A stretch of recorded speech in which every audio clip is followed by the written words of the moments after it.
వీరి పేరు లక్ష్మి, వారి కుమార్తె మనీషా. వీరు కొమ్మరోలు, కర్నూలు జిల్లా నుండి ఇక్కడ నంద్యాల తైలాభిషేకానికి వచ్చారు.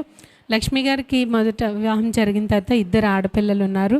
తర్వాత వారు కుమారుడు కావాలని వారు ఇక్కడ తైలాభిషేకానికి వస్తూ ఉన్నప్పుడు అనుకోకుండా వారి పెద్ద కుమార్తె చిన్న వయసు అయినప్పటికీ తనకి వివాహం జరిగింది. వివాహం జరిగినప్పుడు అలానే వివాహం జరిగిన కొద్ది రోజులకే తను గర్భవతి అయింది. గర్భవతి అయినప్పుడు దైవజనుల దగ్గరికి వచ్చి వారు ప్రార్థన చేయించుకున్నప్పుడు దైవజనులు చెప్పారు, దేవుడు మంచి బిడ్డల్ని ఇస్తాడు, మగ బిడ్డలు వస్తారు, 2 బిడ్డలను ఎత్తుకొని వచ్చి నువ్వు సాక్ష్యం చెప్తావని దైవజనులు ప్రార్థన చేశారు. అద్భుతం ఏంటంటే మనీషా కన్సీవ్ అయినప్పుడు మొదటిగా ఒక బిడ్డే కడుపులో ఉన్నట్టు ఫస్ట్ టెస్ట్ చేయించుకున్నప్పుడు కనిపించింది.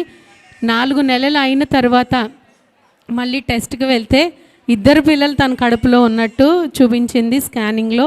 ఎంత ఆశ్చర్యపోయారు దైవజనులు. అలాగే 2 బిడ్డలను ఎత్తుకుని వస్తావని చెప్పారు కదా, మొదటైతే ఒక బిడ్డే కనిపించారని అనుకున్నారు, కానీ తర్వాత 4 నెలలకి టెస్ట్ చేసినప్పుడు 2 బిడ్డలు తన కడుపులో ఉన్నట్టు స్కానింగ్లో రావడం జరిగింది.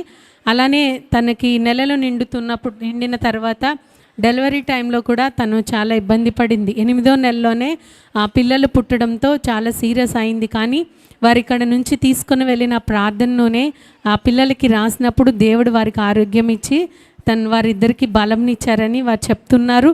అలానే వారి కుమార్తె కూడా డెలివరీ అవుతున్నప్పుడు బ్లీడింగ్ అది ఎక్కువైపోయి చాలా బలహీన పడినప్పుడు హాల్లో ఉన్న నర్స్కి నూనె ఇచ్చి పంపించి రాయమని చెప్పిందంట. రాయమన్నప్పుడు వారు అడిగారంట, ఏంటి నూనె ఎక్కడి నుంచి తెచ్చినది అని అడిగితే, ఇలా దైవజనులు ఇసాకయ్య గారు తైలాభిషేకం జరుగుతుంది, అక్కడ ప్రార్థన నూనె అని చెప్పినప్పుడు హాస్పిటల్లో నర్స్ కూడా అందంట, అవును నేను విన్నాను ఆయన గురించి, ఆయన ప్రార్థన చేసినప్పుడు మీకు ఎందుకు భయం, దేవుడు తప్పకుండా వారికి ఆరోగ్యం ఇస్తాడని ఆ నర్సు కూడా తన సాక్ష్యం పంచుకుని ఆ నూనె తీసుకుని వెళ్ళి వారి కుమార్తెకి రాసినప్పుడు దేవుడు తనకి కూడా మంచి ఆరోగ్యం ఇచ్చారని 2 కుమారులు, దేవుడు ఎంత ఆరోగ్యమైన 2 కుమారుల్ని తన కుమార్తెకి ఇచ్చారు. వారైతే వారికి పిల్లలు కావాలని వచ్చారు, కానీ దేవుడు వారి కుమార్తె జీవితంలో ఈ కార్యం చేశారు.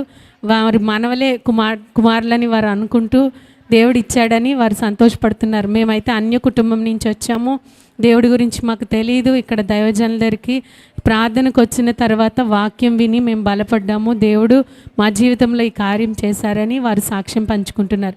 ఈ సాక్ష్యం దేవుడు దీవించును గాక.